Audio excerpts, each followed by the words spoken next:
ассалому алайкум ҳамватанони азиз. ҳалли тестҳои китобчаи маркази миллии тестӣ аз фанни биология. аввалан чун ҳарвақтина аз ҳамаи шумо эҳтиромона хоҳиш мекунам ки качествои просмотрро аз телефони худ баланд кунед, чихеле ки ман дар видео мондаам.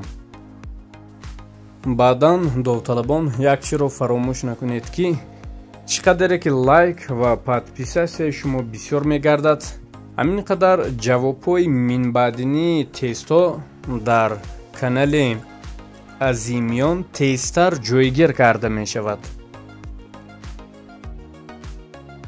тести 125 дар растаниҳои паразит аз байн рафтани реша ва барг мисоли кадом шакли интихоби табиӣ аст? ҷавоби дуруст б вариант, пешбаранда. тести 126 хромосома ки дар он душҳо яъне китфҳо хеле хурд мебошанд, яъне ҷавоби дуруст б вариант, нуқташак. тести 127 кашишхӯраки якумини хромосома чӣ ном дорад? а вариант, ҷавоби дуруст аст, сентромера. тести 128 хромосомае ки сентромери он дар мобайн ҷойгир асту душҳо ё китфҳои он аз рӯи дарозӣ тақрибан якхелаанд, чӣ ном доранд? ҷавоби дуруст д вариант, яъне баробардуш ё метасентрикӣ. тести 129 шикори заргӯш аз ҷониби гург ва рӯбоҳ мисоли кадом шакли мубориза барои ҳаёт аст? ҷавоби дуруст б вариант, байни намудҳо, чунки дар байни намудҳо се ҳайвон. тести 130 дар кадом шакли мубориза барои ҳаёт рақобат шадид аст? ҷавоби дуруст д вариант, дохили намудӣ, чунки талабот якхеле мешавад, хоҳ ба ғизо ё ин ки хоҳ ба муҳити зист якхел талабот доранд. тести 131 кадом олим се шакли мубориза барои ҳаётро ҷудо намуд? ҷавоби дуруст а вариант, чарлз дарвин. тести 132 кадом аломати характернокии одам мансуб будани онро ба қатори приматон нишон медиҳад? ҷавоби дуруст с вариант, ивазшавии дандонҳои шир ба дандонҳои доимӣ. тести 133 кадом аломати хоси одам имкон медиҳад ки он ба типи хордадорҳо дохил шавад? ҷавоби дуруст б вариант, яъне роғҳои ғалсама дар ковокии гулӯ. тести 134 кадом аломати характернокии одам шаҳодат медиҳад ки он ба синфи ширхӯрон тааллуқ дорад? ҷавоби дуруст с вариант, гармхунӣ, инкишофи ғадуди шир. тести 135 зини баландтарини ташаккули материяи зинда дар рӯи заминро муайян кунед. ҷавоби дуруст д вариант, биосфера. тести 136 кадом зинии ташаккули материяи зиндаро реаксияҳои биохимиявӣ дар организмҳо ба амалоянда таъмин мекунанд? ҷавоби дуруст д вариант, молекулавӣ ва генетикӣ. тести 137 равандҳои асосии фаъолияти ҳаётии организм ба кадом зинии ташаккули материяи зинда оғоз мешавад? ҷавоби дуруст д вариант, молекулавӣ ва генетикӣ. тести 138 маънои калимаи юнонӣ кристая чист? ҷавоби дуруст б вариант, шона. тести 139 маънои калимаи юнонии хрома чист? ҷавоби дуруст д вариант, ранг. тести 140 маънои калимаи юнонии лизис чист? ҷавоби дуруст а вариант, таҷзия. тести 141 тағйирёбии организмҳои зиндаро ба чанд гурӯҳ ҷудо кардан мумкин аст? ҷавоби дуруст а вариант, дивергенсия. конвергенсия ва параллелизм. Тести 142. кадом омилҳо хусусиятҳои морфофизиологии организмҳои зиндаро муайян мекунанд? ҷавоби дуруст эс вариант. талаботи физиологӣ ва шароити муҳити зист. тести 143. кадом хусусияти организмҳои зиндаро талаботи физиологӣ ва шароити муҳити зист муайян мекунад? ҷавоби дуруст эс вариант. морфофизиологӣ. тести 144. тақсимшавии ҳуҷайра аз кадом фазаи митоз оғоз мегардад? ҷавоби дуруст а вариант, яъне профаза.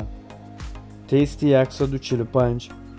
дучандшавии молекулаи кадеин дар кадом фази сикли митозӣ ба амал меояд?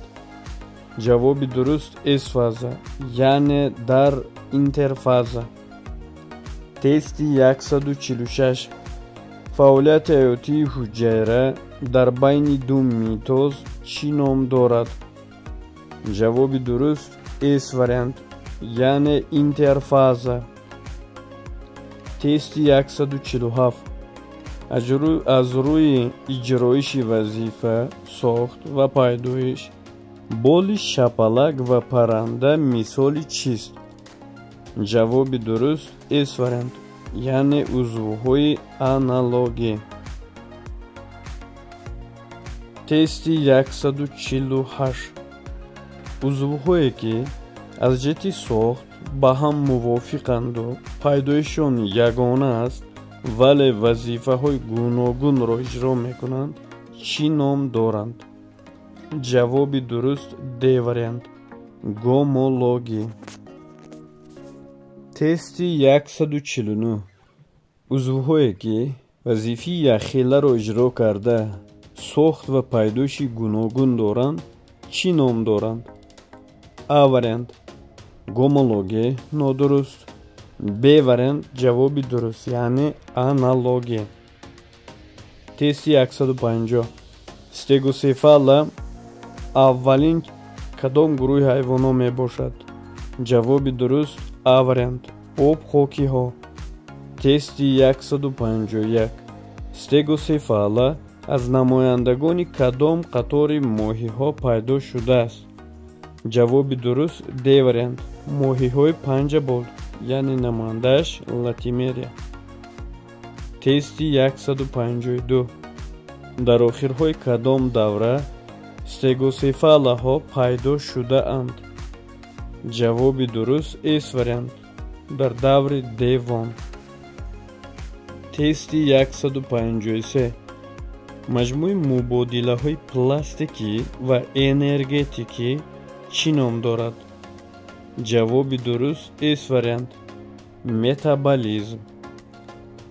тести 154. маҷмӯи реаксияҳои синтези биологиро чӣ меноманд? ҷавоби дуруст а вариант, ассимилясия, яъне мубодилаи пластикӣ меноманд. тести 155. ҳангоми мубодилаи энергетикӣ чӣ рӯй медиҳад? ҷавоби дуруст д вариант, таҷзияи ангиштобҳо ва чарбҳо. тести 156. пайдо шудани микроскопҳои электронӣ имконияти дар ҳуҷайра дидани чиро дод? ҷавоби дуруст б вариант, тури эндоплазмавиро. тести 157. органоитое ки шаклан заррачаҳои нимдоира буда аз ҳиссачаҳои хурд ва калон иборатанд, чӣ ном доранд? ҷавоби дуруст эс вариант, рибосомаҳо.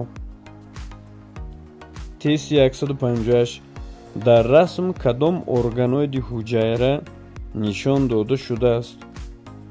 ҷавоби дуруст д вариант, хлоропласт.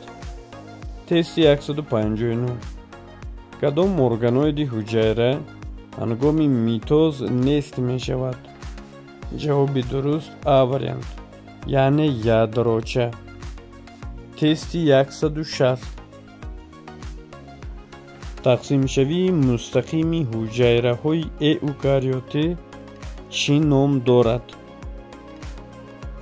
ҷавоби дуруст б вариант амитоз ном дорад.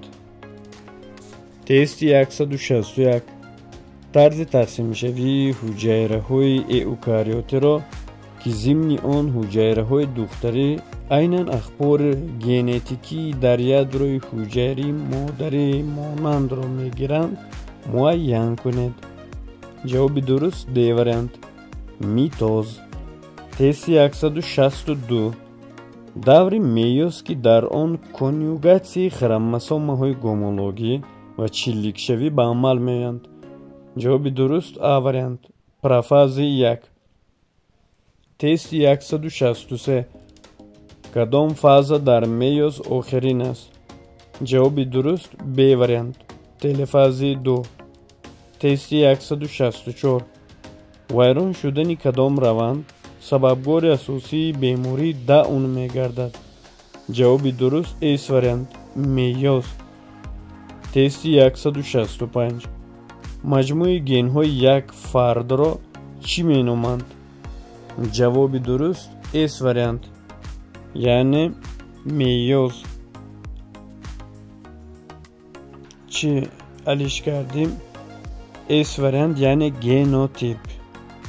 тести 166 генотип чист?